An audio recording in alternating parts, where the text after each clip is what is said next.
फौज में ये बताया जाता है, हथियार हैंडल करते हैं तो हर एक उस्ताद कुछ ना कुछ जुमला, कुछ ना कुछ तो चीज़ बताता ही है पक्का। कोई हथियार ढंग से हैंडल नहीं करेगा, पकड़ करके रगड़ देता है उस्ताद ना, पनिशमेंट देगा कुछ भी। बोला साहब इसको आज आप ढंग से हैंडल नहीं कर रहा है, कल को लाइफ जाएगा सिर्फ इसी वजह से। हथियार ढंग से हैंडल करेगा, कल को मैं साथ में नहीं आएगा, मेरा ट्रेनिंग आपके साथ आएगा। आपका जान बचेगा इस हथियार के साथ में। अगर रोक ठीक करना मालूम नहीं है ना, जान जाएगा, आपकी वजह से आदमी मरेगा। ठीक से सीख लो, जान ना खुद का जाएगा ना दूसरे का जाएगा। जंप जब करते थे अपना कमांड में, तब भी बताता उस्ताद, क्लास में कोई भी सो रहा है कुछ है कि सब बात ध्यान से सुनना, सबको बोलता ध्यान से सुनो। एक बार ऊपर चढ़ गया हवाई जहाज में, नीचे जब कूदेगा बदन के साथ, मैं साथ नहीं आऊंगा, सिर्फ मेरा ट्रेनिंग नीचे साथ जाएगा। कोई कंटीजेंसी हो गया तो खुद संभालेगा, उस्ताद ने ये सिखाया था। जान जा सकता है लेकिन क्लास में आंख कान खोला रखेगा, ध्यान से सुनेगा, जान नहीं जाएगा, गारंटी देता हूं। मैं पहले दिन बताता हूं अपने स्टूडेंट को जिन्होंने ग्रेजुएशन कर ली है, 12th कर लिया है, कि आप जैसे हैं बहुत अच्छे हैं। मैं आपको कभी भी जज नहीं करूंगा किसी भी हालत में, but I only train you. My idea is to train you, not to जज यू। जज करने के लिए दुनिया बैठी है ना। पेरेंट्स से लेके सोसाइटी, रिश्तेदार सब करेंगे जज। मैं जज नहीं करूंगा, आप पूरी तरह एक्सेप्टेड हो मेरे को जैसे भी हैं आप। कॉन्फिडेंस है वो मैं पक्का बढ़ाऊंगा। आपने पूछा कॉन्फिडेंस कैसे बढ़ता है, you know. I was just talking to you and I was telling you know कि जब कोई लाइफ में प्रॉब्लम आती है, आपको किसी भी चीज़ से डर लगता है, फॉर दैट मैटर आपको इंग्लिश बोलने में कॉन्फिडेंस नहीं आ रहा, ठीक है। आपको कोई पर्टिकुलर काम को लेकर के लग रहा है कि बहुत चैलेंजिंग है, आपको डर लग रहा है, स्विमिंग से लग रहा है, किसी भी चीज़ से for that matter. My idea is कि लाइफ में जब भी प्रॉब्लम है, किसी से डर लगता है ना, यू शुड ऑलवेज नॉट, है ना, स्टेप बैक, पीछे नहीं हटना चाहिए। जब आप ऐसे करते हैं तो ओनली थिंग है ना, what you achieve, you increase the distance between the problem, your fear and you. उसमें फिर तरीका ये होना चाहिए कि टेक ए बोल्ड स्टेप, 4 कदम सामने ले लो and face that fear. Confidence तब आएगा जब आप आमने सामने खड़े होंगे, no.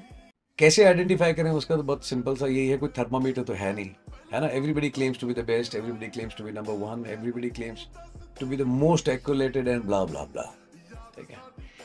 But I think the simplest and the best way is, है ना, आपको 2 काम करने चाहिए। पहला है ना, you should not apply from here. आपको यहाँ से पूछना चाहिए कि आप जैसे सीखने जा रहे हो, आपको उसकी बात समझ में आ रही है, कोई चीज़ अच्छी लग रही है, और you are just going based on some writer. खुद जाकर के आप बात करो उनसे 5 minute 10 minute, is fair enough, you get a fair idea of a person. और दूसरा, जो स्टूडेंट रहे हैं पहले जो करके गए हैं, don't look at the posters. जो लोग फेल हुए हैं, ठीक है, या जो किसी भी वजह से रिजल्ट नहीं निकाल पाए, आप उससे जाके पूछो, they will tell you the authenticated. हो सकता है बताएंगे कि सर मैं गया था भाई, मैंने बहुत मेहनत करी, है ना, अच्छा सिखाया सब कुछ, बट मैं गड़बड़ कर दी मैंने थोड़ी सी। But he will not blame the system और द टीचर। राइट। सो पूछना चाहिए आपको, है ना। और अगर कोई दूसरा हो, कोई बोले कि सर्वेंट को बुलाओ, नौकर को बुलाओ, these are very cheap words, ना। तो वो बड़े तो हो जाएंगे बट शायद अच्छे इंसान ना बन पाए। सो ट्रेनिंग आई सी, है ना, is very important in life, and I see it around everywhere, whether it is home, है ना, whether it is at school, colleges, everywhere. But most of the places things are commercialized today. When you get out of your home, most of the places and people are commercialized actually. तो syllabus complete होगा, competition है ना, बाकी सारी चीज़ें बताई जाएंगी, but नहीं। अगेन, मेंटोर का मतलब वो नहीं है ना कि सर मैं फिजिक्स का टीचर हूँ, मैं मैथ्स का टीचर हूँ, मैं, है ना, फलानी चीज़ की ट्रेनिंग देता हूँ, that is not mentor. Mentor जब मैं आया था शुरू में तो मैंने लिखा टीचर मेंटोर करके भी, it is become a very fancy word. या मेंटोर तो हर आदमी कह देता है अपने आप को ना कि भैया I am a mentor, but many people they don't work dedicate, है ना, to work and live up to that standard. definition of mentor। तो ट्रेनिंग जो है ना वो बहुत ज़रूरी है, एंड करने के बाद में एक माइंडसेट।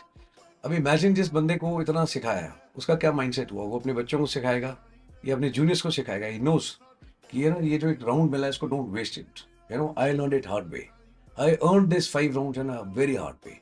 तो वो अहमियत उसकी आगे पास ऑन कर पाएगा। बट एक डिग्री लेकर के किसी को, है ना, बता दिया टीचर्स, है ना, विद डिग्रीज एंड नंबर्स, है ना, you don't make good teachers. True. Good teachers वो हैं जो सिर्फ सिलेबस कंप्लीट ना कराए, but he always focus on the weakest guy, you know, उसको खड़ा करे, जिसमें कॉन्फिडेंस नहीं, उसको बताए कि यू कैन डू इट, ठीक है, भरोसा दिलाए। ट्रेन द ट्रेनर कंसेप्ट होना चाहिए। मैं फॉलो करता हूँ कि अगर मैंने किसी को सिखा दिया, आई एक्सपेक्ट हिम कि, है ना, मेरे पास और 50 आदमी नहीं भेजने हैं कि, है ना, प्लीज भेजो किसी को। इफ आई टॉट यू, घर पे आसपास जो भी है ना उनको खुद सिखा देना। Why you want to waste your time? Why you want to waste your efforts and resources? खुद सिखाओ। So training plays a very important role. आप खुद देख लीजिए घर पे, बीइंग ए मदर, आप अपने बच्चों को अगर बताएंगे सही चीज़, है ना, घर पे कोई भी हो, चाहे वो सफाई करने के लिए आते हैं, बट आप उनको बताएंगे कि उम्र में आपसे बड़े हैं, he is a hard working guy and he is a care taker, है ना, वो देखो घर पे कितनी हेल्प करते हैं सबके, and if you wish them, ठीक है, kids are automatically going to learn good values.